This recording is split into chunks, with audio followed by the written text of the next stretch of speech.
पूजा जो है, पूजा स्थल घर का सबसे प्रमुख स्थान है और इसे व्यवस्थित जगह पर होना बहुत आवश्यक है, क्योंकि यही आपके जीवन में सुख, समृद्धि और कामयाबी देगा। अगर गलती से कहीं भी दूसरे जगह पर पूजा स्थल बन गया, पूजा रूम बन गया, तो आप समझिए कि निश्चित रूप से आपको परेशानियां घेरते रहेगी, आते रहेगी। अब हम इससे बचने के लिए देखें कि परफेक्ट वास्तु के अनुसार पूजा रूम हम कहाँ बनाएं और कैसे बनाएं, पूजा रूम में क्या क्या चीज हम रखें जो हमको इसका परिणाम बहुत ही अच्छा आए। सबसे पहले हम देखते हैं कि पूजा स्थल के लिए सबसे उत्तम स्थान जो होता है वह 45 डिग्री पर होता है।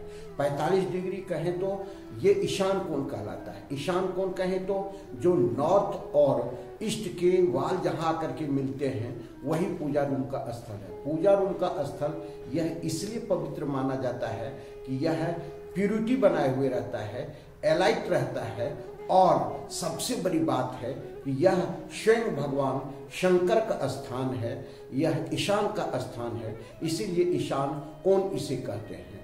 यहाँ पर आपको मुख्य रूप से पूजा स्थल अगर बनाते हैं तो ध्यान देने योग्य कुछ प्रमुख बातें हैं जो आपको देना है।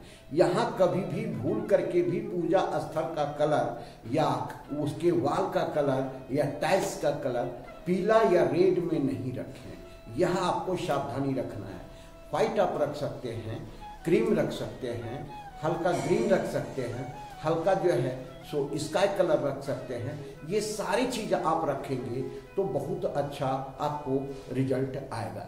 ऐसे तो कई जगह ब्लैक ग्रेनाइट इत्यादि का उपयोग किया जाता है, लेकिन पूजा स्थल में ब्लैक का उपयोग नहीं करें तो ये आपके लिए अच्छा फल देने वाला हो सकता है। मार्बल इत्यादि का उपयोग आप कर सकते हैं तो ये आपको अच्छा फल देगा। अब यहाँ पर जो हम पूजा स्थल बनाते हैं तो लाल कपड़े इत्यादि बिछा देते हैं, पीला कपड़ा बिछा देते हैं, क्योंकि भारतीय संस्कृति में, हिंदुत्व में जो है, वैष्णव धर्म में पीला रंग को, केसरी रंग को या लाल रंग को बहुत महत्व दिया गया है। लेकिन यहाँ पर जितना हो सके इन तीनों कलर से आप बचते हैं तो ये आपको अच्छा परिणाम देता है। पूजा स्थल में कभी भी किसी प्रकार का कोई मूर्ति नहीं रखना है। अगर मूर्ति आप रखते हैं तो एक अंगूठी के बराबर ही मूर्ति को रख सकते हैं, तो ये आपको अच्छा फल देगा। अगर भूलवश कोई मूर्ति है और अगर उसकी प्राण प्रतिष्ठा नहीं है तो यह उतना आपको बुरा असर नहीं देगा। जब किसी मूर्ति का प्राण प्रतिष्ठा कर देते हैं तो ना उसे आप खिसका सकते हैं, ना किसी प्रकार का इधर उधर डिस्टर्ब कर सकते हैं, तो ये आपको ध्यान देने की जरूरत है। पूजा स्थल में आप कोई भी जैसे तीन गणेश जी का फोटो या मूर्ति हुआ नहीं रखना है, यह आपके लिए कहीं कहीं डिस्टर्बेंस उत्पन्न करता है। ऐसे तो जो एक संस्कृति में बताया गया है, आपकी संस्कृति क्या है, उस आधार से आपके धर्म क्या है, उस आधार से सब अपने अपने अनुसार उस देव की स्थापना कर सकते हैं। यहाँ पर एक ऐसे शंकर भगवान का फोटो लगाएं जिनके जटा से जो है सो गंगा निकल रही है, तो बहुत अच्छा फल देता है। कृष्ण का आपको बहुत अच्छा रिजल्ट देता है। यहाँ पर जो है सो कभी भी आप ऐसा खंडित कोई चित्र, फोटो, मूर्ति नहीं रखें जो आपको डिस्टर्ब करे। एक संख ही रखना है और ये आपको अच्छा परिणाम देगा। इस स्थल पर आपको जो है कलश में पानी भरा हुआ हरदम रहना चाहिए और प्रत्येक दिन का कलश का पानी चेंज होना चाहिए।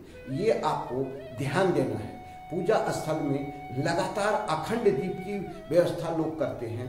अगर ये अखंड दीप से है, जितना कम दीप, जितना देर पूजन होता है उतना देर आप दीप जलाएं, बाकी इतनी की आवश्यकता है। अखंड दीप आपको जलाना है तो आप अग्नि कोण में जलाएं इन्हीं के नाम से, तो आपको ये अच्छा रिजल्ट देगा। तो इस प्रकार पूजे की व्यवस्था हमको करना है। अब पूजा का स्थल में और क्या सावधानियां रखना है, यह चीज आपको बता रहे हैं। यह टॉयलेट इत्यादि से जुड़ा हुआ इसका दीवार नहीं हो, किचन इत्यादि से जुड़ा हुआ इसका दीवार नहीं हो, यहाँ पर कोई जो है कबाड़, किसी प्रकार का कोई स्टोर रूम इत्यादि नहीं हो।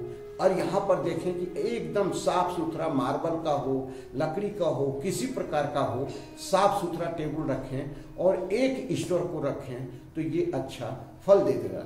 क्योंकि आप पूजा स्थल से अपने लिए कुछ चाह रहे हैं, पॉजिटिव एनर्जी चाह रहे हैं, सकारात्मक ऊर्जा चाह रहे हैं, जो आपको हर हमेशा मिले। तो ये सारी सावधानियां करके अगर आप चलते हैं तो ये आपको अच्छा फल देगा।